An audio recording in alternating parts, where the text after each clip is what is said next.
More signs of uncertainty surrounding the banking sector tonight. Markets tumbled in North America and Europe, dragged down by banking stocks and alarm about Credit Suisse, based in Switzerland. It lost a quarter of its value, its shares sinking to an all-time low today. Investors already nervous about the collapse of two U.S. regional banks, now watching a Swiss bank falter.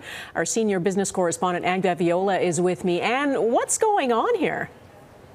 Investors on high alert for signs of trouble in the financial sector, Donna, and this fits the bill. The Swiss central bank stepped in just hours ago to offer liquidity just in case. Think of it as a financial safety net.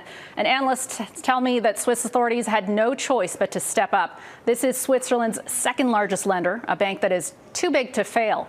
What triggered Credit Suisse's latest troubles is the release of its annual report, which showed weakness in the bank's financial controls. Now, Credit Suisse has been plagued with problems for years. It's seen 5 successive quarters of losses, various scandals, a series of executive changes and client withdrawals.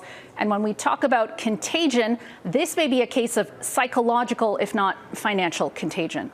And there's sort of contagion, not because they had any connection with Credit Suisse, but because investor sentiment changed and people were scrutinizing other banks more carefully. And Credit Suisse is seen as the weakest link. Now, the offer of help from the Swiss central bank is welcome news because Credit Suisse's top shareholder, the Saudi National Bank, said it wasn't going to invest more in Credit Suisse because increasing its stake would trigger regulatory complications. Donna?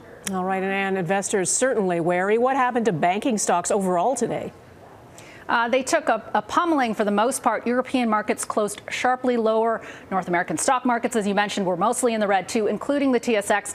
Investors are really nervous about this, but they're also digesting news that the American economy slowed last month.